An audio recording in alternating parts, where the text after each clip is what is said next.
ജയ് സാറാം. പുണ്യാത്മാക്കളെ, സാദര പ്രണാമം. ഇന്ന് 1201 കർക്കിടകം 11 2026 ജൂലൈ 27 തിങ്കളാഴ്ച. ഇന്ന് നാം ചർച്ച ചെയ്യുന്ന വരികൾ 407 വരികളാണ്. ആരണ്യകാണ്ഡത്തിൻ്റെ 2-ാം ദിവസം. ഇന്ന് പ്രധാനപ്പെട്ട ഭാഗങ്ങൾ അഗസ്ത്യ സ്തുതി, ജടായു സംഗമം, പഞ്ചവടി പ്രവേശം, ലക്ഷ്മണോപദേശം, ശൂർപ്പണഖാഗമനം, ഇത്രയും ഭാഗങ്ങളാണ് നമ്മൾ ഇന്ന് ചർച്ച ചെയ്യുന്നത്. കഴിഞ്ഞ ദിവസം നാം പറഞ്ഞു നിർത്തിയത് അഗസ്ത്യാശ്രമത്തിൽ എത്തിച്ചേർന്ന ശ്രീരാമ സീത ലക്ഷ്മണന്മാരെ ഫലമൂലാദികൾ ഭുജിപ്പിച്ച് സന്തോഷത്തോടുകൂടി ഇരിക്കുമ്പോൾ ശ്രീരാമനോട് അഗസ്ത്യൻ ഏകാന്തമായിട്ട് ചില കാര്യങ്ങൾ പറയുവാൻ വേണ്ടി ആരംഭിക്കുന്നിടത്താണ്. അഗസ്ത്യൻ പറയുന്നു, നീ വരുന്നതും പാർത്ഥ ഞാൻ ഇരുന്നിതു മുന്നം ദേവകളോടും കമലാസനനോടും ഭവാൻ. അതായത്, അല്ലയോ രാമ, നീ രാവണ നിഗ്രഹത്തിനായിട്ട് അവതരിക്കുമെന്ന് പാൽക്കടലിന്റെ തീരത്ത് വെച്ച് ദേവകളോട് പ്രതിജ്ഞ ചെയ്ത ആ കാലം മുതൽ നിന്നെ കാണുവാനുള്ള ആഗ്രഹത്തോടു കൂടിയിട്ട് നിന്റെ നാമം ജപിച്ചുകൊണ്ട് ഞാനിവിടെ കാത്തിരിക്കുകയാണ്. താപസജനത്തോടും ശിഷ്യസംഘാതത്തോടും ശ്രീപാദാംബുജം നിത്യം ധ്യാനിച്ചു വസിച്ചു ഞാൻ. ശ്രീരാമന്റെ പാദം ധ്യാനിച്ചുകൊണ്ട് നിന്റെ വരവും പ്രതീക്ഷിച്ചുകൊണ്ട് ഞാൻ എത്രയോ നാളായി ഇവിടെ കാത്തിരിക്കുകയാണ്.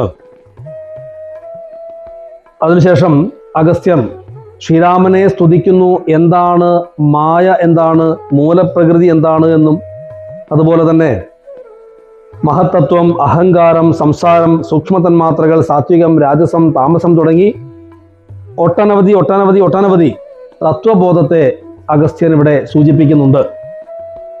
വിശദമായിട്ടുള്ള ഒരു ചർച്ച ഈ ഒരു സാഹചര്യത്തിൽ അതിന് സാധ്യമല്ലാത്തത് കൊണ്ട് സൂചിപ്പിക്കുക മാത്രമേ ചെയ്യുന്നുള്ളൂ. സൂക്ഷ്മതന്മാത്രകളും പഞ്ചഭൂതങ്ങളും അതുപോലെ സാത്വിക, രാജസ, താമസ ഗുണങ്ങളും അങ്ങനെയുള്ള എല്ലാ അവസ്ഥകൾക്കും മുകളിലായിട്ട്, എന്നാൽ ഇവയ്ക്കൊക്കെ സാക്ഷിയായിട്ട്, ഇതിലൊന്നും ബന്ധിക്കാതെ അതിനും മുകളിലായിട്ട് നിൽക്കുന്ന പരമാത്മ തത്വമാണ് ശ്രീരാമൻ എന്നാണ് ഇവിടെ അഗസ്ത്യൻ പറയുന്നത്. അതിനു വേണ്ടിയിട്ടാണ് ഓരോ തത്വത്തെയും അഗസ്ത്യനോട് സൂചിപ്പിച്ചത്. അപ്രകാരത്തിലുള്ള സർവ്വതത്വങ്ങളുടെയും മുകളിൽ ഈ സർവ്വതത്വങ്ങൾക്കും സാക്ഷിയായിട്ട്, എന്നാൽ ഈ ഒരു തത്വങ്ങളിലും ഉൾക്കൊള്ളാതെ, ഈ ഒരു തത്വത്തിലും ഉൾപ്പെടാതെ, അതിനെല്ലാം ഉപരിയായിട്ട്, അതിലൊന്നും ബന്ധിക്കപ്പെടാതെ നിൽക്കുന്ന പരമാത്മ തത്വസ്വരൂപമാണ് അലയോ ശ്രീരാമ നീ എന്ന് അഗസ്ത്യൻ ഇവിടെ പറയുന്നു. അതിനുശേഷം അഗസ്ത്യൻ പറയുന്നു, ത്വന്മന്ത്രോപാസകന്മാരായുള്ള ഭക്തന്മാർക്ക് നിർമ്മലമായ വിദ്യ താനേ സംഭവിച്ചിടും. മറ്റുള്ള മൂഢാത്മാക്കൾക്ക് വിദ്യയുണ്ടാകുന്നതും ചെറ്റില്ല 100,000 ജന്മങ്ങൾ കഴിഞ്ഞാലും. അങ്ങയോടുള്ള ഭക്തിയുള്ളവർക്ക്, അങ്ങയുടെ നാമം ജപിക്കുന്നവർക്ക്, ത്വന്മന്ത്ര ഉപാസകന്മാരായിട്ടുള്ളവർക്ക് തീർച്ചയായിട്ടും വിദ്യ താനേ സംഭവിക്കും. എന്നാൽ അങ്ങയോട് യാതൊരു ഭക്തിയുമില്ലാത്ത, മമതയില്ലാത്ത, അങ്ങയോട് യാതൊരു വിശ്വാസവുമില്ലാത്ത, അങ്ങയുടെ സങ്കല്പത്തെ അറിയാത്ത ആളുകൾക്ക് 100,000 ജന്മങ്ങൾ കഴിഞ്ഞാലും വിദ്യയുണ്ടാകുകയില്ല എന്ന് അഗസ്ത്യൻ ഇവിടെ നമ്മളെ ബോധിപ്പിക്കാൻ പറയുന്നു.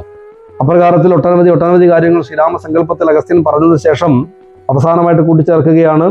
നിസ്പൃഹന്മാരായി, വിഗതൈഷണന്മാരായി, സദാ ത്വൽഭക്തന്മാരായി, നിവൃത്താഖിലകാമന്മാരായി, ഇഷ്ടാനിഷ്ടപ്രാപ്തികൾ രണ്ടിലും സമന്മാരായി, നഷ്ടസംഘന്മാരുമായി, സന്യസ്തകർമാക്കളായി, തുഷ്ടമാനസന്മാരായി, ബ്രഹ്മതൽപരന്മാരായി, ശിഷ്ടാചാരൈക പരായണന്മാരായി, നിത്യം യോഗാർത്ഥം യമനിയമാതി സമ്പന്നന്മാരായി, ഏകാന്തേ ശമതമ സാധനയുക്തന്മാരായി, സാധുക്കൾ അവരോട് സംഗതി ഉണ്ടാകുമ്പോൾ ചേതസി ഭവൽ കഥാ ശ്രവണേന ഭക്തി വർദ്ധിക്കും. അതായത്, ചുരുക്കി ഒന്ന് വിശദീകരിച്ചാൽ ശ്രീരാമനോട് അഗസ്ത്യൻ പറയുന്നത്, ഏഷണത്രയങ്ങളിൽ നിന്ന് വേർപെട്ട്, ഏഷണത്രയം എന്നതുകൊണ്ട് സൂചിപ്പിക്കുന്നത് 3 ഏഷണങ്ങളാണ്. അർത്ഥേഷണം, ധാരേഷണം, പുത്രേഷണം. അർത്ഥേഷണം എന്നാൽ സമ്പത്തിനോടുള്ള ആഗ്രഹം, പുത്രേഷണം എന്നാൽ പുത്രന്മാരോടുള്ള ആഗ്രഹം, ധാരേഷണം എന്നാൽ ഭാര്യയോടുള്ള ആഗ്രഹം. ഇങ്ങനെ ഭൗതിക സമ്പത്തിനോടുള്ള ആഗ്രഹത്തിന്റെ പുറത്ത് മാത്രം ജീവിക്കുകയാണ് എങ്കിൽ, അതിന് മാത്രം ജീവിക്കുകയാണ് എങ്കിൽ അങ്ങയെ പ്രാപിക്കാൻ സാധിക്കുകയില്ല എന്നാണ് ഇവിടെ അഗസ്ത്യൻ പറയുന്നത്.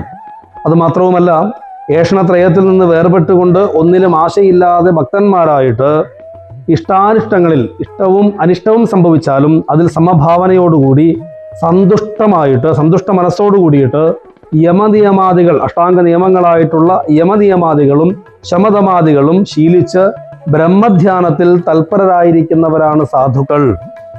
അങ്ങനെയുള്ള സാധുക്കളോട്, അങ്ങനെയുള്ള സന്യാസിമാരോട് സഹവസിക്കുമ്പോൾ, അവരോട് ചേരുമ്പോൾ ഭഗവാന്റെ കഥകൾ കേൾക്കാനുള്ള ആഗ്രഹം മനസ്സിലുണ്ടാകും.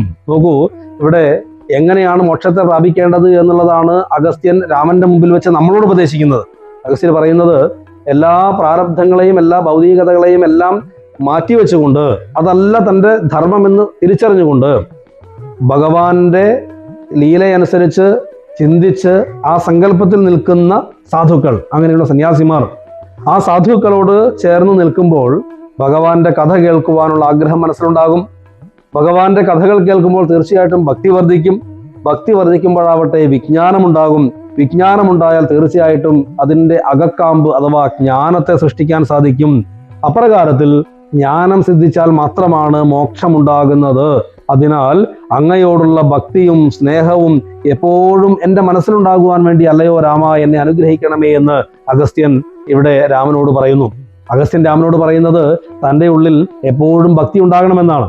ആ ഭക്തിയിൽ നിന്ന് മാത്രമാണ് ജ്ഞാനം ഉണ്ടാവുക എന്നുള്ളതാണ്. പക്ഷെ ഇത് നമുക്ക് കിട്ടുന്ന വലിയൊരു കഥ അല്ലെങ്കിൽ വലിയൊരു സാരാംശം എന്താണെന്ന് ചോദിച്ചാൽ, ഏതൊരു ആശ്രമാന്തരീക്ഷത്തിലാണെങ്കിലും ഏതൊരു മഹാഗുരുക്കന്മാരുടെ കൂടെയാണെങ്കിലും ജീവിക്കുമ്പോൾ, മഹാഗുരുക്കന്മാരോടുകൂടി സംവസിക്കുമ്പോൾ, അവരോടുകൂടി നമ്മൾ സത്സംഗം ചെയ്യുമ്പോൾ തീർച്ചയായിട്ടും ഭഗവാന്റെ കഥകൾ കേൾക്കുകയും ആ കഥകളിലൂടെ ഭക്തി വർദ്ധിക്കുകയും ഭക്തിയിൽ നിന്ന് വിജ്ഞാനമുണ്ടാവുകയും വിജ്ഞാനത്തിൽ നിന്ന് ജ്ഞാനമുണ്ടാവുകയും ജ്ഞാനത്തെ ആശ്രയിച്ചുകൊണ്ട് ഭഗവാന്റെ തലത്തിലേക്ക്, സായൂജ്യത്തിലേക്ക്, സാരൂപത്തിലേക്ക് മോക്ഷത്തെ പ്രാപിക്കുവാനും സാധിക്കുമെന്നുള്ള തത്വം ഇവിടെ അഗസ്ത്യൻ നമുക്ക് നൽകുകയാണ്. അഗസ്ത്യൻ പറയുന്നത് അത്തരത്തിൽ അങ്ങയോടുള്ള ഭക്തി, വിടാത്ത ഭക്തി, എപ്പോഴും എനിക്ക് ഭക്തി ഉണ്ടാകണമേ, അതിന് എന്നെ അനുഗ്രഹിക്കണമേ എന്ന് പറയുന്നു. ഇതെല്ലാം പറഞ്ഞതിന് ശേഷം ഇന്ദ്രൻ അഗസ്ത്യനെ ഏൽപ്പിച്ച അമ്പും വില്ലും തുണീരവും ശ്രീരാമന് നൽകുകയാണ്. എന്നിട്ട് പറയുന്നു, എൻ്റെ ഹൃദയത്തിൽ അങ്ങ് എപ്പോഴും വസിക്കണമെന്ന് പറഞ്ഞുകൊണ്ട് അമ്പും വില്ലും തുണീരവും നൽകിക്കൊണ്ട് പറയുന്നു, ഭൂഭാരഭൂതമായ രാക്ഷസവംശം നിന്നാൽ ഭൂപതേ വിനഷ്ടമായിടണം വൈകിടാതെ. ഈ ഭൂമിക്ക് ഭാരമായിരിക്കുന്ന രാക്ഷസവംശത്തെ മുഴുവൻ അങ്ങയുടെ കൈകളാൽ ഒടുക്കണം, അങ്ങയുടെ കൈകളാൽ നിഗ്രഹിക്കണം എന്ന് പറഞ്ഞുകൊണ്ടാണ് ഇന്ദ്രൻ തന്നെ ഏൽപ്പിച്ചിരുന്ന അമ്പും വില്ലും തുണീരവും അഗസ്ത്യൻ ശ്രീരാമന് നൽകുന്നത്. അതിനുശേഷം പറയുകയാണ്, 2 യോജന വഴി ചെല്ലുമ്പോൾ ഇവിടെ നിന്നുണ്ടല്ലോ പുണ്യഭൂമിയാകിയ പഞ്ചവടി ഗൗതമി തീരെ. 2 യോജന ഇവിടെ നിന്ന് പോയി കഴിഞ്ഞാൽ ഗൗതമി നദിയുടെ തീരത്ത് പഞ്ചവടി എന്ന് പറയുന്ന നല്ലൊരു സ്ഥലമുണ്ട്, ഒരു പുണ്യഭൂമിയുണ്ട്. അവിടെ നല്ലൊരു ആശ്രമം നിർമ്മിച്ച് സീതയോട് ചേർന്ന് സഹോദര സേവിതനായിട്ടല്ലയോ രാമ അങ്ങ് വസിച്ചാലും അവിടെ നിന്നുകൊണ്ട് ദേവകാര്യങ്ങളെല്ലാം അങ്ങ് നടത്തിയാലും എന്ന് അനുഗ്രഹിക്കുന്നു. ശ്രീരാമൻ തൻ്റെ ആയുധങ്ങളെല്ലാം തന്നെ ഭൂമിയിൽ വച്ചിട്ട് അഗസ്ത്യനെ ദണ്ഡ നമസ്കാരം ചെയ്യുന്നു. അഗസ്ത്യൻ സന്തോഷത്തോടു കൂടിയിട്ട് ശ്രീരാമനെ യാത്രയയപ്പിക്കുന്നു. അപ്രകാരം അവിടെ നിന്ന് ശ്രീരാമനും ലക്ഷ്മണനും സീതാദേവിയും പഞ്ചവടിയെ ലക്ഷ്യമാക്കി യാത്ര ചെയ്യുന്ന സമയത്ത് അദ്രിശൃംഗാഭം തത്ര പദ്ധതി മധ്യേ കണ്ടു പത്രിസത്തമനാകും വൃദ്ധനാം ജടായുഷം. അങ്ങനെ പോകുന്ന സമയത്താണ് ഒരു പർവ്വതം പോലെ വൃദ്ധനായ പക്ഷിശ്രേഷ്ഠനായ ജടായുവിനെ കാണുന്നത്. ഇത് കണ്ട സമയത്ത് രാമൻ പറയുന്നു, രക്ഷസാം പ്രവരനി കിടക്കുന്നത് മുനിഭക്ഷകൻ ഇവനെ നീ കണ്ടതില്ലയോ സഖേ, ഇല്ലിങ്ങു തന്നീടു നീ ഭീതിയും ഉണ്ടാകൊല്ല, കൊല്ലുവൻ ഇവനെ ഞാൻ വൈകാതെ ഇനിയപ്പോൾ. ശ്രീരാമൻ ലക്ഷ്മണനോട് പറയുകയാണ്, നേരത്തെ സൂചിപ്പിച്ചതുപോലെ ഇവിടെയുള്ള മുനിമാരെ മുഴുവൻ കൊന്നു തിന്നുന്ന ഏതോ ഒരു രാക്ഷസനാണ് ഈ കിടക്കുന്നത്. അതുകൊണ്ടല്ലയോ ലക്ഷ്മണ, ആ വില്ലിങ് തരൂ, ഞാനിവനെ വധിക്കട്ടെ എന്ന് പറയുന്നു. ഇത് കേട്ടപ്പോൾ ആ പക്ഷിശ്രേഷ്ഠൻ പറയുന്നു, ഭയത്തോടുകൂടി വേദനയോടുകൂടി പേടിച്ചുകൊണ്ട് പറയുകയാണ്, വധ്യനല്ലഹം തവ താതനു ചെറുപ്പത്തിൽ എത്രയും ഇഷ്ടനായ വയസ്യനറിഞ്ഞാലും ഞാൻ വധിക്കപ്പെടേണ്ടവനല്ല. അങ്ങയുടെ പിതാവിന് ചെറുപ്പകാലത്തിൽ ഏറ്റവും സ്നേഹമുണ്ടായിരുന്ന അങ്ങയുടെ പിതാവിൻ്റെ സുഹൃത്താണ് ഞാൻ. നിൻ തിരുവടിക്കും ഞാൻ ഇഷ്ടത്തെ ചെയ്തിടുവൻ. അങ്ങേക്ക് വേണ്ട സഹായങ്ങളൊക്കെ ഞാൻ ചെയ്യാം. ഞാൻ ഹന്തവ്യനല്ല, വധിക്കപ്പെടേണ്ടവനല്ല. ഭവഭക്തനാം ജഡായു, ഞാൻ അങ്ങയുടെ ഭക്തനായിട്ടുള്ള ജഡായുവാണ് ഞാൻ എന്ന് പറയുന്നു. അത് കേട്ട് ശ്രീരാമൻ സ്നേഹത്തോടുകൂടി ആശ്ലേഷം ചെയ്തുകൊണ്ട് ജഡായുവിനോട് പറയുന്നു, എങ്കിൽ ഞാൻ ഇരിപ്പതിനടുത്ത് വസിക്ക നീ, ഞാൻ വസിക്കുന്നതിൻ്റെ അടുത്ത് തന്നെ നീ വസിച്ചുകൊള്ളൂ. സങ്കടം ഇനിയൊന്നുകൊണ്ടുമേ നിനക്കില്ല, ശങ്കിച്ചേനല്ലോ നിന്നെ ഞാൻ, അതു കഷ്ടം കഷ്ടം കിങ്കരപ്രവരനായി വാഴുക മേലിൽ ഭവാൻ. നീ ഞാൻ വസിക്കുന്നതിൻ്റെ അടുത്ത് തന്നെ അല്ലയോ ജഡായു നീ വസിച്ചാലും നിനക്ക് യാതൊരു തരത്തിലും സങ്കടം ഉണ്ടാകേണ്ടതില്ല. ഞാൻ നിന്നെ അല്പസമയത്തേക്ക് ശങ്കിച്ചുവല്ലോ, നീ എൻ്റെ കിങ്കര ശ്രേഷ്ഠനായിട്ട് നീ എൻ്റെ കൂടെ തന്നെ വസിച്ചാലും എന്ന് പറയുന്നു. അതിനുശേഷം അവർ പഞ്ചവടിയിലേക്ക് എത്തിച്ചേർന്നു. മുഖ്യത് പഞ്ചവടി തന്നിൽ അമ്മാറു സീതാ ലക്ഷ്മണ സമേതനായി പർണശാലയും തീർത്തു ലക്ഷ്മണൻ. പഞ്ചവടിയിലെത്തിയ സമയത്ത് ലക്ഷ്മണൻ മനോഹരമായിട്ടുള്ളൊരു പർണശാല നിർമ്മിച്ചു. പർണപുഷ്പങ്ങൾ കൊണ്ട് തൽപ്പവും ഉണ്ടാക്കിനാൻ, ഇലയും പൂക്കളുമൊക്കെ വെച്ചുകൊണ്ട് മനോഹരമായിട്ടുള്ള ഒരു ശയനസ്ഥലം, ഒരു കിടക്ക നിർമ്മിച്ചു. ഉത്തമ ഗംഗാനദിക്ക് ഉത്തര തീരെ പുരുഷോത്തമൻ വസിച്ചത് ജാനകി ദേവിയോടും. ഉത്തമ ഗംഗാനദിയുടെ ഉത്തര തീരത്ത് ശ്രീരാമൻ സീതാദേവിയോടൊപ്പം വസിച്ചു. ശ്രീരാമൻ അയോധ്യയിൽ വാണതുപോലെ വാണാൻ എപ്രകാരമാണോ ശ്രീരാമൻ അയോധ്യയിൽ വസിച്ചിരുന്നത്, അതേ പ്രകാരത്തിൽ സന്തോഷത്തോടുകൂടി ആ പഞ്ചവടിയിൽ ശ്രീരാമാദികൾ വസിക്കുകയാണ്. ഫലമൂലാദികളും ലക്ഷ്മണൻ അനുദിനം ഫലവും കൊണ്ടുവന്നു കൊടുക്കും. ലക്ഷ്മണൻ എല്ലാ ദിവസവും പഴവർഗ്ഗങ്ങളും കായ്കനികളും ഒക്കെ എത്തിച്ചു കൊടുക്കും. രാത്രിയിൽ ഉറങ്ങാതെ ലക്ഷ്മണൻ കാത്തു നിൽക്കും. സീതയെ മധ്യയാക്കിയിട്ട് മൂവരും കാലത്ത് ഗൗതമി നദിയിലേക്ക് യാത്ര ചെയ്യും. മുമ്പിൽ നേരത്തെ സൂചിപ്പിച്ചതുപോലെ മുമ്പിൽ ലക്ഷ്മണനും മധ്യഭാഗത്ത് സീതാദേവിയും പിറകിലായിട്ട് ശ്രീരാമനും നടന്നുകൊണ്ട് നേരെ ഗൗതമി നദിയിലേക്ക് എത്തിച്ചേർന്ന് അവിടെ കുളിച്ച് അർഘ്യപാദ്യാദികളൊക്കെ അർഘ്യം ചെയ്തുകൊണ്ട് സന്ധ്യാവന്ദനാദികൾ ചെയ്തുകൊണ്ട് തിരിച്ചു വരും. വരുന്ന സമയത്ത് ലക്ഷ്മണൻ പാനീയം കുടിക്കുവാനുള്ള ജലം പർണശാലയിലേക്ക്, പഞ്ചവടിയിലേക്ക്, ആശ്രമത്തിലേക്ക് കൊണ്ടുവരും. ഇങ്ങനെ കാലം അവർ വാരം പ്രീതിയോടുകൂടി സന്തോഷത്തോടുകൂടി വസിച്ചു വരുന്ന കാലം. അങ്ങനെ ഇരിക്കെ ലക്ഷ്മണോപദേശം ആരംഭിക്കുന്നു. അങ്ങനെ അവിടെ സന്തോഷത്തോടുകൂടി വസിക്കുന്ന സമയത്ത് ഒരു ദിവസം ലക്ഷ്മണൻ രാമനോട് ഒറ്റയ്ക്ക് നിൽക്കുന്ന സമയത്ത്, സീതാദേവി ഇല്ലാത്ത സമയത്ത് ചോദിക്കുകയാണ്, മുക്തിമാർഗത്തെ അരുൾ ചെയ്യണം ഭഗവാനെ, ഭക്തനാം അടിയനോട് അജ്ഞാനം നീങ്ങും വണ്ണം, എൻ്റെ അറിവില്ലായ്മയൊക്കെ നീക്കുന്ന രീതിയിൽ, എനിക്ക് അറിവ് പകർന്നു തരുന്ന രീതിയിൽ മുക്തിമാർഗത്തെ, മോക്ഷമാർഗത്തെ അല്ലയോ ഭഗവാനെ എനിക്ക് അരുൾ ചെയ്താലും, ജ്ഞാന വിജ്ഞാന ഭക്തി വൈരാഗ്യചിഹ്നമെല്ലാം മാനസാനന്ദം വരുമാർ അരുൾ ചെയ്തിരണം. ജ്ഞാനവും വിജ്ഞാനവും ഭക്തി വൈരാഗ്യവും എല്ലാം മാനസാനന്ദം വരുന്നതിന് വേണ്ടിയിട്ട് അങ്ങ് തീർച്ചയായിട്ടും എനിക്ക് പറഞ്ഞു തന്നാലും എന്ന് അപേക്ഷിക്കുന്നു. അത് കേട്ട് ശ്രീരാമൻ ലക്ഷ്മണനോട് പറയുന്നു, മായാസ്വരൂപത്തെ ഞാൻ ചൊല്ലിയിടുവൻ. ആദ്യം മായയെക്കുറിച്ച് ഞാൻ പറയാം, പിന്നെ ജ്ഞാനസാധനം, പിന്നെ അറിവിനെ കുറിച്ച് പറയാം എന്ന് പറയുന്നു. അതിനുശേഷം ശ്രീരാമൻ വിശദമായിട്ട് ലക്ഷ്മണോപദേശം നൽകുകയാണ്. ഞാൻ നേരത്തെ സൂചിപ്പിച്ചതുപോലെ ഇവിടെ നമുക്കത് വിസ്തരിച്ച് പറയൽ പ്രയാസമുണ്ട്. അതുകൊണ്ട് അതിൻ്റെ ഏറ്റവും പുറമേ കൂടെ മാത്രമാണ് ഈ ഒരു പാഠ്യഭാഗത്തിൽ നമ്മൾ ചർച്ച ചെയ്യുന്നത്. പിന്നീട് കർക്കിടക മാസത്തിന് ശേഷം ഓരോ ഭാഗമായിട്ട് പഠിക്കുന്ന സമയത്ത് കൃത്യമായിട്ടുള്ള പഠനം നമുക്ക് വിശദമായിട്ട് തന്നെ ചർച്ച ചെയ്യാമെന്ന് എല്ലാവരെയും അറിയിക്കട്ടെ. എന്തായാലും ശ്രീരാമൻ പറയുന്നു, മായയ്ക്ക് 2 ഭാഗങ്ങളുണ്ട്. അത് വിക്ഷേപമെന്നും ആവരണമെന്നും പേരുള്ള 2 ഭാഗങ്ങളുണ്ട്. സ്ഥൂല സൂക്ഷ്മ ഭേദങ്ങളായിട്ടുള്ളതൊക്കെ ആ മായയുടെ ഭാഗമാണ് എന്ന് തുടങ്ങിയിട്ട് മായയെക്കുറിച്ച് കൃത്യമായിട്ടുള്ള ഒരു അവബോധം ഇവിടെ ശ്രീരാമൻ ലക്ഷ്മണന് നൽകുകയാണ്. ദേഹം, ബുദ്ധി, അഹങ്കാരം, മനസ്സ്, ചിത്തം തുടങ്ങിയിട്ടുള്ളതിൽ നിന്നാൽ എല്ലാം വ്യത്യസ്തമായിട്ട് നിൽക്കുന്ന ഒന്നാണ് ജീവാത്മാവ് എന്നും, ആ ജീവാത്മാവും പരമാത്മാവും ഒന്ന് തന്നെയാണ് എന്നും, ആ പരമാർത്ഥബോധം സാധാരണക്കാർക്ക് ഉണ്ടാകാൻ സാധ്യതയില്ലാത്തത് കൊണ്ടാണ് മത മത്സര്യാദികൾ ഉണ്ടാകുന്നത് എന്നും, സദാചാര തൽപരനായിട്ട് ഒന്നിലും മമത്വമില്ലാതെ ഇഷ്ടമാണെങ്കിലും ഇഷ്ടക്കേടാണെങ്കിലും അതിൽ സന്തോഷിക്കുകയോ ദുഃഖിക്കുകയോ ചെയ്യാതെ സാധുക്കളുമായിട്ട് സഹവസിച്ച് ആത്മജ്ഞാനത്തിന് പ്രയത്നിച്ചു കൊണ്ടിരുന്നാൽ ജ്ഞാനമുണ്ടാകും എന്ന് ശ്രീരാമൻ പറയുന്നു. അതിനിവിടെ പറഞ്ഞിരിക്കുന്ന വാക്ക്, ആ ഭാഗം കൃത്യമായിട്ട് എല്ലാവരും പഠിക്കേണ്ടതുണ്ട്. മാനവും ഡംബും ഹിംസ വക്രത്വം കാമം ക്രോധം മാനസേ വിടിഞ്ഞ് ഒരു മനുഷ്യന് ഏതെല്ലാം തരത്തിലുള്ള വികാരഭേദങ്ങളാണോ ഉണ്ടാവുന്നത് അതെല്ലാം ഇവിടെ സൂചിപ്പിക്കുന്നു. മാനാഭിമാനം, ഡംബ്, ഹിംസ, വക്രത്വം, കാമം, ക്രോധം ഇതെല്ലാം തന്നെ മാനസേ വെടിഞ്ഞ് അതെല്ലാം മനസ്സിൽ നിന്ന് കളഞ്ഞ് സന്തുഷ്ടനായിട്ട് സന്തോഷത്തോടുകൂടി സദാകാലം അന്യാക്ഷേപാദികൾ സഹിച്ച്, അന്യന്മാർ ആക്ഷേപിക്കുന്നത് സഹിച്ചിട്ട് സമബുദ്ധിയ, അന്യന്മാർ ആക്ഷേപിച്ചാൽ പോലും സമബുദ്ധിയോടുകൂടി അതിനെ സ്വീകരിച്ച് മന്യുഭാവം അകലെ കളഞ്ഞ്, കോപഭാവത്തെ അകലെ കളഞ്ഞ് ഭക്തി കൈക്കൊണ്ട് ഭക്തിയോടുകൂടി ഗുരുസേവ ചെയ്ത് ഗുരുവിനെ സേവിച്ചുകൊണ്ട് നിജ ചിത്തശുദ്ധിയും ദേഹശുദ്ധിയും മനസ്സിന്റെ ശുദ്ധിയും ബാഹ്യശുദ്ധിയും ശരീരശുദ്ധിയും മനഃശുദ്ധിയും ചെയ്തുകൊണ്ട് നിത്യവും സൽക്കർമ്മങ്ങൾ കിളക്കം വരുത്താതെ സൽക്കർമ്മങ്ങൾ എല്ലാ ദിവസവും ചെയ്തുകൊണ്ട് സത്യത്തെ സമാശ്രയിച്ച്, സത്യം മാത്രം ആശ്രയിച്ചുകൊണ്ട് മാനസവചന ദേഹങ്ങളെ അടക്കി,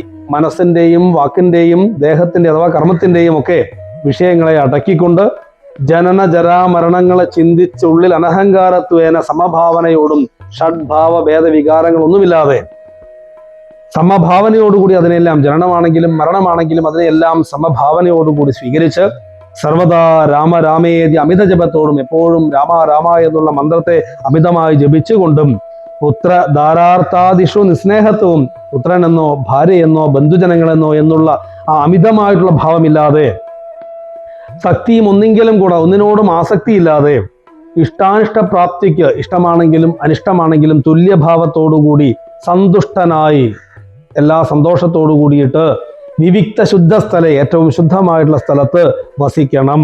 പ്രാകൃത ജനങ്ങളുമായി വസിക്കരുത്. ഒട്ടും ഏകാന്തയെ പരമാത്മജ്ഞാന തൽപരനായി പ്രാകൃത ജനങ്ങളോട് അഥവാ സത്വഗുണമല്ലാത്ത രീതിയിൽ പ്രവർത്തിക്കുന്ന ആളുകളോട് അവരുടെ കൂടെ വസിക്കാതെ ഏകാന്തയെ പരമാത്മജ്ഞാന തൽപരനായി വേദാന്ത വാക്യാർത്ഥങ്ങൾ അവലോകനം ചെയ്ത് വേദാന്ത വാക്യങ്ങളെയൊക്കെ മനസ്സിലാക്കിയിട്ട് വൈദിക കർമ്മങ്ങളും ആത്മാവിൽ സമർപ്പിച്ച് ജ്ഞാനവും അകാതാരിൽ ഉറച്ചു ചമഞ്ഞിടും. ഇത്രയൊക്കെ ചെയ്താൽ മനസ്സിൽ അറിവ്, ജ്ഞാനം തീർച്ചയായിട്ടും വന്ന് ഭവിക്കും. മനസ്സേ വികല്പങ്ങൾ ഏതുമേ ഉണ്ടാകില്ല. മനസ്സിൽ യാതൊരു തരത്തിലുള്ള വികല്പങ്ങളും ഉണ്ടാകാതിരിക്കും. ജ്ഞാനം വർദ്ധിക്കുക തന്നെ ചെയ്യുമെന്ന് ലക്ഷ്മണനോട് ശ്രീരാമൻ സുദീർഘമായിട്ടുള്ള ഉപദേശത്തിലൂടെ നൽകുകയാണ്. ഇതിനെ ഓരോ വരികളിലും വ്യാഖ്യാനിക്കേണ്ടതായിട്ടുണ്ട്. അത്രത്തോളം പ്രാധാന്യം അർഹിക്കുന്ന ഒരു ഭാഗമാണ് ആരണ്യകാണ്ഡത്തിലെ ലക്ഷ്മണോപദേശം. ശ്രീരാമൻ പറയുന്നു, ജ്ഞാന വിജ്ഞാന വൈരാഗ്യത്തോട് സഹിതമാം ആനന്ദമായിട്ടുള്ള കൈവല്യ സ്വരൂപം ഇതുള്ള വണ്ണമേ പറവാനും ഇതറിവാനുമുള്ള നല്ലുണർവുള്ളോരില്ലാരും ജഗത്തിങ്കൽ. ആത്മാവ് നിസ്സംഗനും സ്വതന്ത്രനുമൊക്കെയാണ്. ഇങ്ങനെയുള്ള ആത്മചൈതന്യത്തെക്കുറിച്ച്, ജ്ഞാന വിജ്ഞാനാദികളോട് കൂടിയിട്ടുള്ള മോക്ഷസ്വരൂപത്തെക്കുറിച്ച് ശരിയായ രീതിയിൽ പറയാനും അറിയാനും കഴിവുള്ളവർ ഈ ഭൂമിയിൽ വളരെ കുറവാണ്. ഏതു വിധത്തിലായാലും എന്നിൽ ഭക്തിയില്ലാത്തവർക്ക് മോക്ഷം നേടാൻ കഴിയുകയില്ല എന്നുള്ള തത്വത്തെ അല്ലയോ ലക്ഷ്മണ നീ മനസ്സിലാക്കിയാലും, ചുരുക്കി പറഞ്ഞാൽ മോക്ഷപ്രാപ്തിക്ക് എന്നിൽ ആദ്യമായിട്ടുണ്ടാകേണ്ടത് ഭക്തി മാത്രമാണ്. ആ ഭക്തി കൊണ്ട് മാത്രം എന്നെ പ്രാപിക്കാൻ സാധിക്കുമെന്ന് കൃത്യമായിട്ടുള്ള ഉപദേശം ശ്രീരാമൻ ലക്ഷ്മണന് നൽകുന്നു. തുടർന്ന് പറയുകയാണ്, നേത്രമുണ്ടെന്നാലും കാൺമതിനുണ്ട് പണി, രാത്രിയിൽ തൻ്റെ പദം ദീപമുണ്ടെന്നാകിലേ നേരുള്ള വഴി അറിഞ്ഞിടാവൂ, ഇതവണ്ണമേ ശ്രീരാമഭക്തിയുണ്ടെന്നാകിലേ കാണായി വരൂ. കണ്ണുണ്ടെങ്കിലും രാത്രിയിൽ വിളക്കില്ലാതെ ചുറ്റുപാടുള്ള വസ്തുക്കൾ കാണാൻ സാധിക്കുകയില്ല എന്നതുപോലെ എന്നിലുള്ള ഭക്തി ഉണ്ടെങ്കിൽ മാത്രമേ തീർച്ചയായിട്ടും എന്നിലേക്ക് എത്തിച്ചേരുവാൻ സാധിക്കുകയുള്ളൂ. തുടർന്ന് പറയുന്നു, ഭക്തിക്ക് കാരണവും എന്തെന്നു കേട്ടാലും നീ, ഭക്തിക്ക് ഉള്ള കാരണത്തെ നീ കേട്ടാലും, ഭക്തി ഉണ്ടാകുവാനുള്ള മാർഗത്തെ നീ അറിഞ്ഞാലും, മൽഭക്തന്മാരോടുള്ള നിത്യസംഗമം, എൻ്റെ ഭക്തന്മാരോട് എപ്പോഴും സംഗമമുണ്ടെങ്കിൽ, അവരോട് ചേർച്ചയുണ്ടെങ്കിൽ, അതുപോലെ മൽഭക്തന്മാരെ കനിവോട് സേവിക്കുന്നത്, എൻ്റെ ഭക്തന്മാരെ കനിവോടുകൂടി സേവിക്കുകയാണ് എങ്കിൽ, പിന്നെയോ ഏകാദശിയാദി വ്രതാനുഷ്ഠാനങ്ങളും ഏകാദശി തുടങ്ങിയിട്ടുള്ള വ്രതങ്ങൾ അനുഷ്ഠിക്കുമ്പോൾ ആകുലമെന്നിയെ സാധിച്ചു കൊള്ളുകയും പുനരാകുലമെന്നിയെ വ്രതാനുഷ്ഠാനങ്ങൾ സാധിക്കുക, അതുപോലെ പൂജനം, വന്ദനം, ഭാവനം, ദാസ്യം, നല്ല ഭോജനം, അഗ്നിവിപ്രാണം കൊടുക്കുക, പൂജിക്കുക, വന്ദിക്കുക, ഭാവിക്കുക, ദാസ്യഭാവത്തിൽ ഭഗവാനെ കാണുക, ഹവനങ്ങൾ നടത്തുക, മൽകഥാപാഠശ്രവണങ്ങൾ ചെയ്യുക, നിവേദ്യം സമർപ്പിക്കുക തുടങ്ങിയിട്ടുള്ള കർമ്മങ്ങളൊക്കെ കൊണ്ട് മൽഗുണനാമങ്ങളെ കീർത്തിച്ചു കൊള്ളുക, എൻ്റെ ഗുണങ്ങളെക്കുറിച്ചും നാമങ്ങളെക്കുറിച്ചും കീർത്തിച്ചു കൊള്ളുക.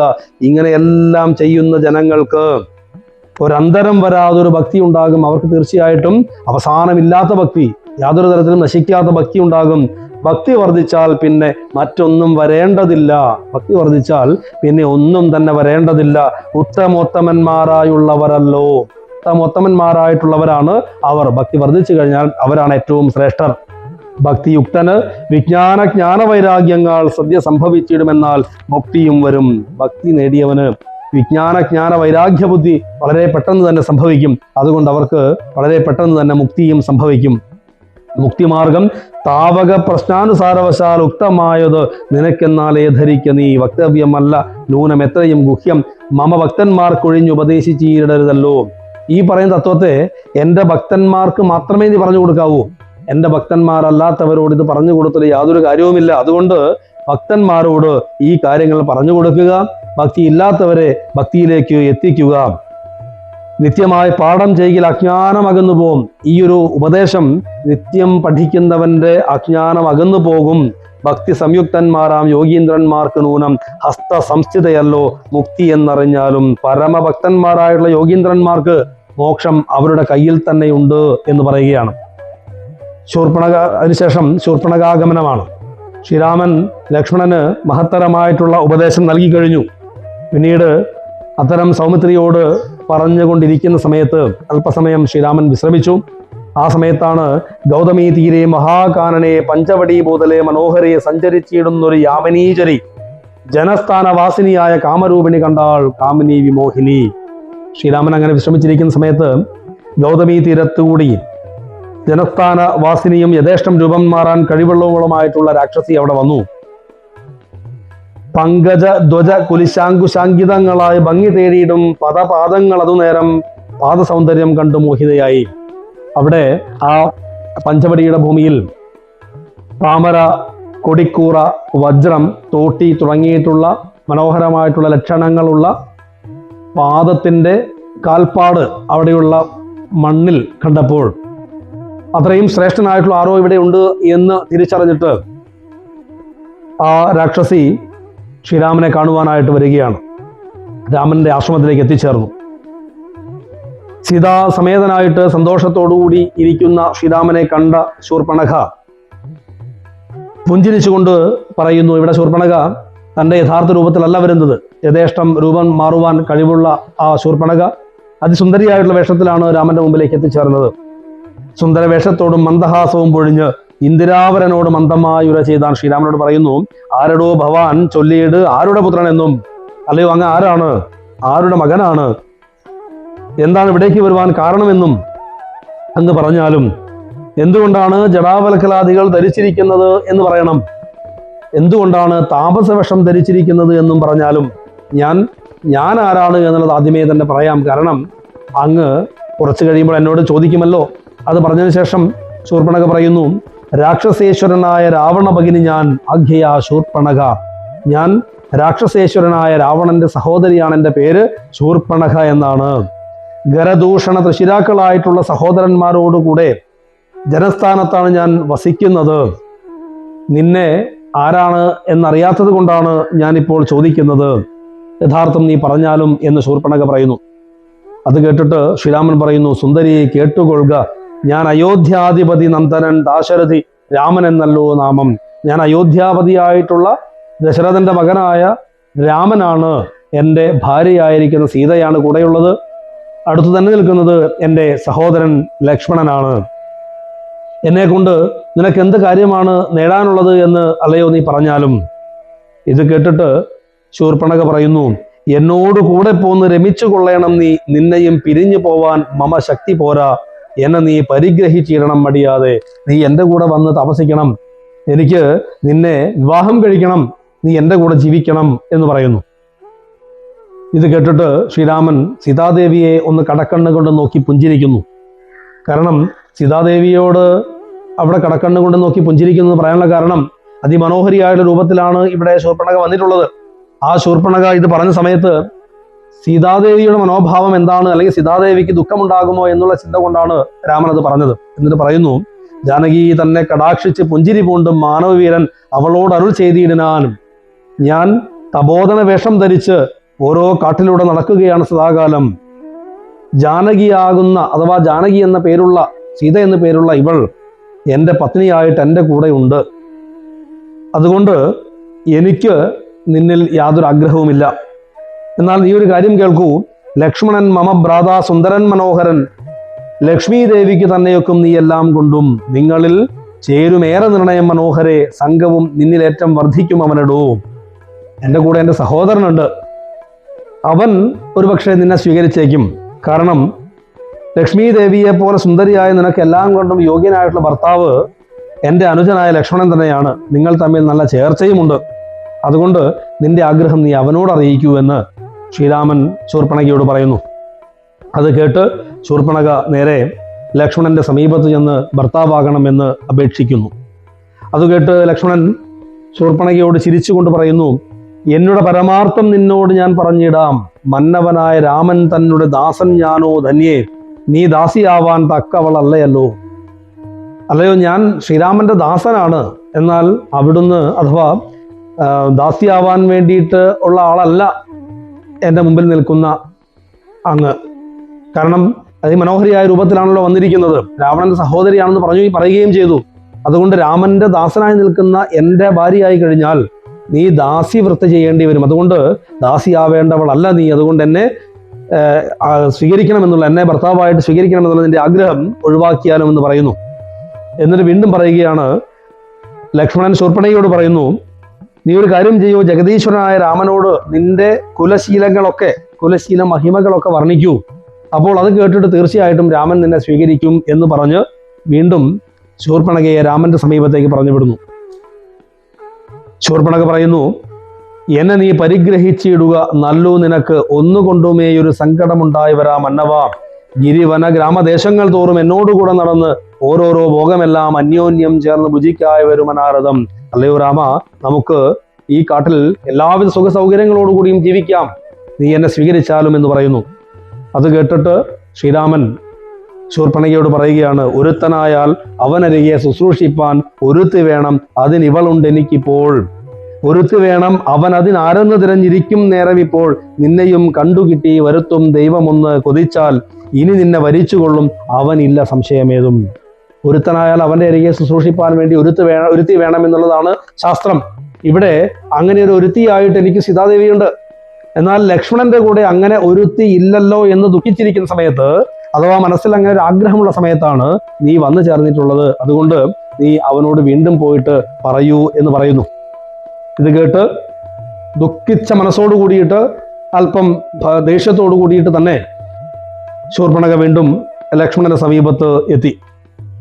ലക്ഷ്മണൻ പറയുന്നു, ലക്ഷ്മണൻ അല്പം ദേഷ്യത്തോടു കൂടി തന്നെ പറയുകയാണ്, എന്നോട് ഇത്തരം പറഞ്ഞിട്ടല്ല വെറുതെ നീ, നിന്നിൽ ഇല്ലേതും ഒരു കാംക്ഷയെന്നറിയുക നീ.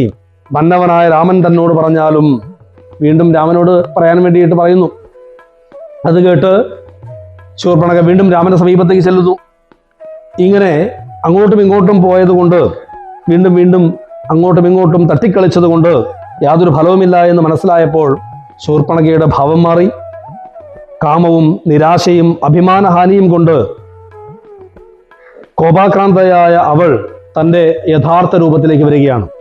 ആ സൗന്ദര്യമുള്ള സുന്ദര രൂപം മാറ്റി യഥാർത്ഥ രൂപം ധരിച്ച് സീതാദേവിയാണല്ലോ ഇതിനെല്ലാം കാരണമെന്ന് ചിന്തിച്ചുകൊണ്ട്, കാരണം സീതാദേവി ഇല്ലെങ്കിൽ ശ്രീരാമനെ വരിക്കാമായിരുന്നല്ലോ എന്ന് ചിന്തിച്ചുകൊണ്ട് സീതാദേവിയെ ഉപദ്രവിക്കുവാൻ വേണ്ടി സീതാദേവിയുടെ നേരെ പാഞ്ഞെടുക്കുന്നു.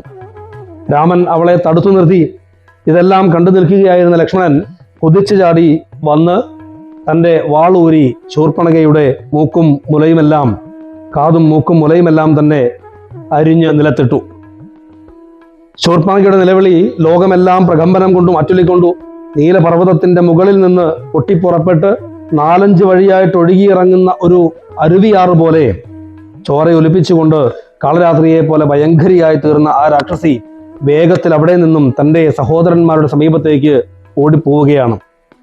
ഇത് കണ്ടിട്ട് രാമൻ ലക്ഷ്മണനോട് പറയുന്നു, ലങ്കേശ്വരനായ രാവണൻ ഉടൻ തന്നെ യുദ്ധത്തിന് വരാൻ സാധ്യതയുണ്ട് എന്ന് പറയുന്നു.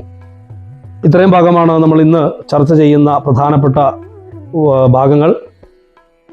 അഗസ്ത്യ സ്തുതിയിൽ നമ്മൾ കണ്ടു, അഗസ്ത്യൻ നമുക്കുള്ള ഉപദേശം, സാധാരണ മനുഷ്യരായുള്ള നമുക്ക് തത്വബോധം നൽകുന്നത് എങ്ങനെയാണ് എന്ന് കൃത്യമായിട്ട്, എന്തെല്ലാം തത്വമാണ് എന്ന്, ശ്രീരാമൻ ആരാണ് എന്ന് കൃത്യമായിട്ട് അഗസ്ത്യ സ്തുതിയിലൂടെ നമ്മളെ ബോധിപ്പിക്കുന്നുണ്ട്. ശ്രീരാമനെ മുൻനിർത്തിക്കൊണ്ട് തത്വജ്ഞാനം പറഞ്ഞുകൊണ്ട് ഈ തത്വത്തിൻ്റെ എല്ലാം തന്നെ ഉപരിയായിരിക്കുന്ന ജീവാത്മാ പരമാത്മാക്കൾക്ക് ഉപരിയായിട്ട്, സാത്വിക രാജസ താമസ ഗുണങ്ങൾക്കുപരിയായിട്ട്, അതിനെല്ലാം ഉപരിയായി നിൽക്കുന്ന ആ ഒരു ബ്രഹ്മസ്വരൂപമാണ് ശ്രീരാമൻ എന്ന് ശ്രീരാമനെ സ്തുതിക്കുകയാണ് അവിടെ. ആ സ്തുതിയിലൂടെ നമുക്ക് ബോധ്യമാകേണ്ടത് യഥാർത്ഥത്തിൽ ആരാണ് ശ്രീരാമനെന്നും, മനസ്സ്, ചിത്തം, ബുദ്ധി, അഹങ്കാരം തുടങ്ങിയിട്ടുള്ളവ എന്താണ് എന്നും, സാത്വിക രാജസ താമസ ഗുണങ്ങളുടെ അവസ്ഥ എന്താണ് എന്നും തുടങ്ങി എന്തെല്ലാമാണോ നാം മനസ്സിലാക്കേണ്ട തത്വബോധം, അതെല്ലാം തന്നെ അഗസ്ത്യൻ ശ്രീരാമനെ സ്തുതിക്കുന്നതിലൂടെ നമുക്ക് രാമായണം പകർന്നു നൽകുന്നുണ്ട്. അതിനുശേഷം ഇന്ദ്രൻ നൽകിയ അമ്പും വില്ലും തൂണീരവുമെല്ലാം ശ്രീരാമന് കൊടുത്തുകൊണ്ട് അഗസ്ത്യൻ പറയുന്നു, ഈ ലോകത്തുള്ള മുഴുവൻ രാക്ഷസ വംശത്തെയും മുടിക്കുവാൻ, വധിക്കുവാൻ അങ്ങേക്ക് കഴിയട്ടെ എന്ന് പറഞ്ഞുകൊണ്ടാണ് ഇന്ദ്രൻ നൽകിയ ആയുധങ്ങൾ നൽകുന്നത്. ശ്രീരാമൻ അതെല്ലാം സ്വീകരിച്ച് അഗസ്ത്യനെ സാഷ്ടാംഗം പ്രണമിച്ചുകൊണ്ട് അഗസ്ത്യൻ നിർദ്ദേശിച്ചതനുസരിച്ച് പഞ്ചവടിയിലേക്ക് യാത്ര തിരിക്കുകയാണ്. ആ പഞ്ചവടിയിലേക്ക് പോകുന്ന സമയത്താണ് ജടായുവിനെ കണ്ടുമുട്ടുന്നത്. ആദ്യം ശ്രീരാമൻ ധരിക്കുന്നത് തൻ്റെ ശത്രുവാണെന്നാണ്. ആ മുനിമാരെയെല്ലാം ഭക്ഷിച്ച ഏതോ ഒരു രാക്ഷസനാണെന്ന് കരുതിക്കൊണ്ട് ജടായുവിനെ വധിക്കാൻ വേണ്ടി തയ്യാറാകുമ്പോൾ ജടായു പറയുന്നു, ഞാൻ വധിക്കപ്പെടേണ്ടവനല്ല, അങ്ങയുടെ പിതാവിൻ്റെ സുഹൃത്തായിരുന്നു ഞാൻ ചെറുപ്പത്തിൽ, അങ്ങയുടെ പിതാവിൻ്റെ ചെറുപ്പകാലം മുതൽ തന്നെ പിതാവിൻ്റെ സുഹൃത്തായിരുന്നു ഞാൻ. ഒരുപാട് സഹായം അങ്ങയുടെ പിതാവിന് ഞാൻ ചെയ്തിട്ടുണ്ട്. ഇപ്പോൾ അങ്ങേക്കും ഞാൻ സഹായം ചെയ്യുവാൻ തയ്യാറാണ്, ഞാൻ അങ്ങയുടെ കിങ്കരനാണ് എന്ന് പറയുന്നു. ഇത് കേട്ട് ശ്രീരാമൻ ജടായുവിനെ ചേർത്ത് പിടിച്ച് ആലിംഗനം ചെയ്തുകൊണ്ട്, ഞാൻ നിന്നെ ശങ്കിച്ചു പോയല്ലോ, കഷ്ടം എന്ന് പറഞ്ഞ്, ഞാൻ വസിക്കുന്നതിൻ്റെ അടുത്ത് തന്നെ എൻ്റെ കിങ്കരനായിട്ട് അല്ലയോ നീ വസിച്ചാലും എന്ന് അനുഗ്രഹം കൊടുക്കുകയാണ്. തുടർന്ന് ശ്രീരാമാദികൾ പഞ്ചവടിയിലേക്ക് എത്തിച്ചേർന്നു. ഗൗതമി തീരത്തിൽ പഞ്ചവടി എന്ന പ്രദേശത്ത് അതിമനോഹരമായിട്ടുള്ള പർണശാല ലക്ഷ്മണൻ നിർമ്മിച്ചു. ആ പർണശാലയിൽ അതീവ സന്തോഷത്തോടു കൂടി അവർ വസിക്കുന്നു. അയോധ്യയിൽ എങ്ങനെയാണോ ശ്രീരാമൻ വസിച്ചത് അതേപോലെ ആ പഞ്ചവടിയിൽ അതിമനോഹരമായിട്ടുള്ള ആ വനാന്തരീക്ഷത്തിൽ ശ്രീരാമാദികൾ വസിച്ചു പോന്നു. അവരുടെ നിത്യവൃത്തിയെക്കുറിച്ച് കൃത്യമായിട്ട് രാമായണത്തിൽ പറഞ്ഞു തരുന്നു. ശ്രീരാമൻ സീതാസമേതനായിട്ട് ആ പർണശാലയിൽ കിടന്നുറങ്ങുമ്പോൾ വില്ലും അമ്പും ധരിച്ചുകൊണ്ട് ലക്ഷ്മണൻ ഉറങ്ങാതെ കാത്തു നിൽക്കും. എല്ലാ ദിവസവും രാവിലെ ഗൗതമി നദിയിൽ ചെന്ന് അർഘ്യം കഴിച്ച് സ്നാനം കഴിച്ച് തിരിച്ചു പോരും. ആ പോകുന്നതും വരുന്നതും സീതാദേവിയെ മധ്യഭാഗത്ത് നിർത്തിക്കൊണ്ട് മുന്നിൽ ലക്ഷ്മണൻ വില്ലും അമ്പും ധരിച്ചുകൊണ്ട് മുന്നിൽ നടക്കും. പിറകിൽ ശ്രീരാമൻ വില്ലും അമ്പും ധരിച്ചുകൊണ്ട് നടക്കും. ജീവാത്മാവിൻ്റെയും പരമാത്മാവിൻ്റെയും മധ്യത്തിൽ എങ്ങനെയാണോ മായാസ്വരൂപിണിയായിരിക്കുന്ന ഭഗവതി സംരക്ഷിക്കപ്പെടുന്നത്, അതേ പ്രകാരത്തിൽ സീതാദേവിയെ ശ്രീരാമനും ലക്ഷ്മണനും സംരക്ഷിച്ചു. അർഘ്യം കഴിഞ്ഞ് സ്നാനം കഴിഞ്ഞ് തിരിച്ചു പോരുന്ന സമയത്ത് പർണശാലയിലേക്ക് ആവശ്യമുള്ള ജലം ലക്ഷ്മണൻ സംഭരിച്ചു കൊണ്ടുവരികയും ചെയ്യും. അങ്ങനെയാണ് അവർ പഞ്ചവടിയിൽ വസിച്ചിരുന്നത്. പഞ്ചവടിയിൽ അപ്രകാരം വസിക്കുന്ന സമയത്ത് ഒരിക്കൽ ഒറ്റയ്ക്ക് നിൽക്കുന്ന സമയത്ത്, സീതാദേവി ഇല്ലാത്ത സമയത്ത് ശ്രീരാമനോട് ലക്ഷ്മണൻ രഹസ്യമായിട്ട് ഉപദേശം ചോദിക്കുകയാണ്. ജ്ഞാന സമ്പാദനത്തിന് വേണ്ടിയിട്ട് വൈരാഗ്യ അല്ലെങ്കിൽ ജ്ഞാനവൈരാഗ്യങ്ങളെല്ലാം തന്നെ മനസ്സിലാകുന്നതിന് വേണ്ടിയിട്ട് ഉപദേശം നൽകണം, ജ്ഞാനമാർഗത്തെ പറഞ്ഞു തരണം എന്ന് ആവശ്യപ്പെടുന്നു. അതിനനുസരിച്ച് ശ്രീരാമൻ ലക്ഷ്മണനോട് വിശദമായിട്ട് ഉപദേശം നൽകുകയാണ്. ജ്ഞാനത്തെക്കുറിച്ചും ഭക്തിയെക്കുറിച്ചും മായയെക്കുറിച്ചും, എന്താണ് മായയെന്നും എന്താണ് ജ്ഞാനമെന്നും എന്താണ് ഭക്തിയെന്നും കൃത്യമായിട്ട് ശ്രീരാമൻ ലക്ഷ്മണനോട് ഉപദേശിക്കുന്നു. ഭക്തി ഉണ്ടാവാനുള്ള മാർഗം എന്താണ്, ജ്ഞാനസമ്പാദനത്തിനുള്ള മാർഗം എന്താണ്, ഭക്തി ഉണ്ടാകുവാൻ വേണ്ടി ഏതെല്ലാം പടികളിലൂടെ കടന്നു വരണം തുടങ്ങി വിശദമായിട്ട് തന്നെ ശ്രീരാമൻ ഇവിടെ ലക്ഷ്മണനെ ഉപദേശിക്കുന്നു.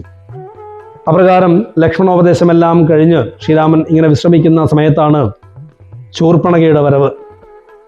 ഇഷ്ടം പോലെ വേഷം മാറുവാൻ കഴിവുള്ള അതിഭയങ്കരിയായ രാക്ഷസിയാണ് ശൂർപ്പണഖ.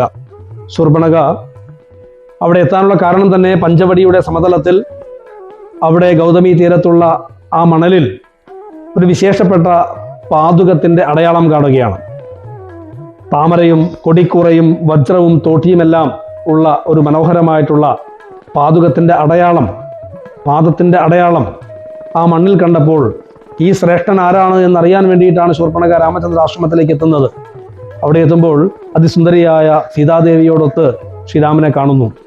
ശ്രീരാമൻ്റെ അകാര ഭംഗി കണ്ട്, ആ മനോഹാരിത കണ്ട് ശ്രീരാമനെ വരിക്കണമെന്ന് ശൂർപ്പണഖ ആഗ്രഹിക്കുന്നു. ശൂർപ്പണഖ ശ്രീരാമൻ്റെ മുമ്പിൽ അതിമനോഹരിയായ ഒരു സുന്ദരിയായ യുവതിയായിട്ട്, സ്ത്രീയായിട്ട് വേഷം ധരിച്ചുകൊണ്ട് രാമൻ്റെ മുമ്പിൽ എത്തിച്ചേർന്ന് പറയുന്നു, എനിക്ക് അങ്ങയെ വരിക്കണമെന്ന് ആഗ്രഹമുണ്ട്. അതിനു മുമ്പ് പറയുന്നു, അങ്ങ് ആരാണെന്ന് പറയണം, അങ്ങ് എവിടെ നിന്നാണ് വന്നതെന്ന് പറയണം. അതിനു മുമ്പേ തന്നെ ഞാൻ എൻ്റെ വൃത്താന്തം പറയാം. ഞാൻ ശൂർപ്പണഖയാണെന്നെൻ്റെ പേര്. രാക്ഷസേശ്വരനായിട്ടുള്ള രാവണൻ്റെ സഹോദരിയാണ് എൻ്റെ പേര്. ശൂർപ്പണഖ എന്നാണ്. ഞാൻ ഗരദൂഷണ തൃശിരാക്കളോട് ചേർന്ന്, സഹോദരന്മാരായിട്ടുള്ള ഗരദൂഷണ തൃശിരാക്കളോട് ചേർന്ന് ജനസ്ഥാന ദേശത്താണ് വസിക്കുന്നത്. എനിക്ക് അങ്ങയെ സ്വീകരിക്കണമെന്ന് ആഗ്രഹമുണ്ട്, എന്നെ വരിക്കണമെന്നെല്ലാം പറയുന്നു. ശ്രീരാമൻ താൻ ആരാണ് എന്നും തൻ്റെ കൂടെ വന്നിരിക്കുന്ന തൻ്റെ പത്നി സീതയെക്കുറിച്ചും ലക്ഷ്മണനെക്കുറിച്ചും എല്ലാം പറഞ്ഞതിന് ശേഷം ശ്രീരാമൻ പറയുന്നു, തനിക്ക് ഭാര്യയായിട്ട് സീതാദേവി ഇവിടെ ഉണ്ട്. ലക്ഷ്മണനോട് ചോദിക്കാൻ വേണ്ടി പറയുന്നു. ലക്ഷ്മണൻ തൻ്റെ ദൗത്യം അതല്ല, തൻ്റെ ദൗത്യം രാമദാസനാണ്, രാമനെ സേവിക്കലാണ് എന്ന് പറയുന്നു. അങ്ങനെ രാമനും ലക്ഷ്മണനും പരസ്പരം അങ്ങോട്ടും ഇങ്ങോട്ടും ശൂർപ്പണഖയെ അങ്ങോട്ടും ഇങ്ങോട്ടും എത്തിക്കുകയാണ്. രാമനോട് ചോദിക്കുമ്പോൾ ലക്ഷ്മണനോട് ചോദിക്കാൻ പറയുന്നു, ലക്ഷ്മണനോട് ചോദിക്കുമ്പോൾ രാമനോട് ചോദിക്കാൻ പറയുന്നു. അങ്ങനെ കാമം, ആശാഭംഗവും ദേഷ്യവും എല്ലാം ചേർന്ന് ശൂർപ്പണഖ തൻ്റെ യഥാർത്ഥ രൂപം കൈക്കൊള്ളുകയും സീതാദേവിയെ ഉപദ്രവിക്കുവാൻ വേണ്ടിയിട്ട് തയ്യാറെടുക്കുകയും ചെയ്യുന്നു. ആ സമയത്ത് രാമൻ ശൂർപ്പണഖയുടെ മുമ്പിൽ ശൂർപ്പണഖയെ തടുത്തു നിർത്താൻ വേണ്ടി ശ്രമിക്കുമ്പോൾ ലക്ഷ്മണൻ തൻ്റെ കയ്യിലെ വാള് ഊരിക്കൊണ്ട് ശൂർപ്പണഖയുടെ മൂക്കും മുലയും മാറുമെല്ലാം അരിഞ്ഞ് ഭൂമിയിൽ വീഴ്ത്തുന്നു. നീലപർവ്വതത്തിൻ്റെ മുകളിൽ നിന്ന് 4-5 വഴിയിലൂടെ ഒഴുകി വരുന്ന ഒരു മഹാസമുദ്രം, മഹാനദി പോലെ ആ ചോരയൊലിപ്പിച്ചുകൊണ്ട് നിലവിളിച്ചുകൊണ്ട് ശൂർപ്പണഖ തൻ്റെ സഹോദരന്മാരുടെ സമീപത്തേക്ക് ഓടിപ്പോവുകയും ചെയ്യുന്നു. ഇത് കണ്ട് രാമൻ ലക്ഷ്മണനോട് പറയുന്നു, തീർച്ചയായിട്ടും ഇനി രാവണൻ്റെ വരവുണ്ടാകും.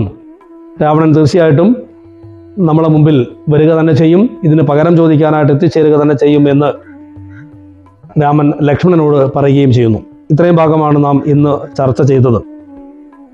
പഞ്ചവടി പ്രവേശത്തിൻ്റെ ഭാഗത്തും ജടായു സംഗമത്തിൻ്റെ ഭാഗത്തും ലക്ഷ്മണോപദേശത്തിൻ്റെ ഭാഗത്തുമൊക്കെ, പ്രത്യേകിച്ച് അഗസ്ത്യ സ്തുതിയിലും ലക്ഷ്മണ ഉപദേശത്തിലുമൊക്കെ സാധാരണ മനുഷ്യർക്ക് അവരുടെ ജീവിതത്തിൻ്റെ അവസ്ഥയെ എങ്ങനെയാണ് ക്രമീകരിക്കേണ്ടത്, എന്താണ് തത്വമെന്നും എന്താണ് ജീവാത്മാവെന്നും തുടങ്ങിയിട്ടുള്ള ഒട്ടനവധി ഉപദേശങ്ങൾ ഇതിലൂടെ നമുക്ക് ലഭിക്കുന്നുണ്ട്.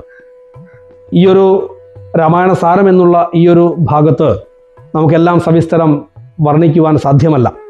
അതുകൊണ്ട് നേരത്തെ സൂചിപ്പിച്ചതുപോലെ കർക്കിടക മാസത്തിന് ശേഷം രാമായണം പൂർണ്ണമായിട്ട് ഓരോ ഭാഗവും സസൂക്ഷ്മം വിശകലനം ചെയ്തുകൊണ്ട് വ്യാഖ്യാനം ചെയ്യുന്ന ഒരവസരത്തിൽ സസൂക്ഷ്മമായിട്ട് ഈ അഗസ്ത്യസ്തുതിയിലും അതുപോലെ ലക്ഷ്മണ ഉപദേശത്തിലുമൊക്കെ പറഞ്ഞിരിക്കുന്ന വസ്തുതകളെ കൃത്യമായിട്ട് പഠിക്കാം. അതിനുള്ള മനസ്സ്, അതിനുള്ള അനുഗ്രഹം ഗുരുപരമ്പര നമുക്ക് നൽകട്ടെ എന്ന് മാത്രം പ്രാർത്ഥിച്ചുകൊണ്ട് ഇന്നത്തെ പാഠ്യഭാഗം ഗുരുപരമ്പരയുടെ പദകമലങ്ങളിൽ സമർപ്പിക്കട്ടെ.